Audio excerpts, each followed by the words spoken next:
வீக்கெண்டில் ஜாலியாக வெளியே சுற்றிட்டு வந்துட்டு மண்டே ஆனால் ஸ்கூலுக்கு போகணுமே அப்படின்னு குழந்தைய வருத்தப்படுற மாதிரி நம்மளும் மண்டே ஆனால் லஞ்சு கொடுக்கணுமே, என்ன செய்கிறது அப்படின்னு ஒரே குழப்பமாக இருக்குதுங்க. டெய்லி காலையில் நாங்கள் சத்து மாவு கஞ்சி வச்சு தாங்க குடிப்போம். டீ காஃபி யாரும் குடிக்கிறதில்ல.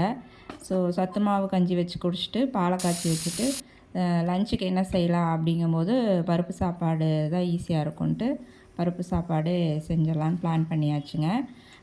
நீங்கள் மார்னிங் இந்த மாதிரி டைம் இல்லாதப்போ குயிக்காக என்ன செய்வீங்க அப்படிங்கிறத கமெண்டில் சொல்லுங்கள். நான் நைட்டே சுண்டல் ஊற வச்சுட்டேங்க. ஸோ சுண்டல் வேக வச்சு எடுத்துட்டேன். ஸ்நாக்ஸுக்கு சுண்டல் கொடுத்துக்கலாம் அப்படின்ட்டு சுண்டல் வேக வச்சு எடுத்தாச்சுங்க.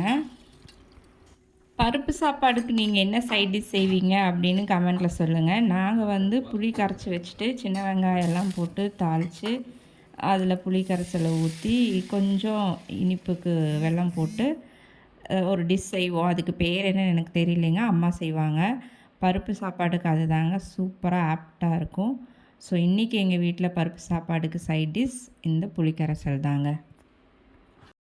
லன்ச் பேக் பண்ணியாச்சு. மார்னிங் டிஃபனுக்கு கோதுமை உப்புமா அண்ட் ஆம்லெட்டு. சி யூங்க நெக்ஸ்ட் வீடியோவில் பார்க்கலாம். பாய்.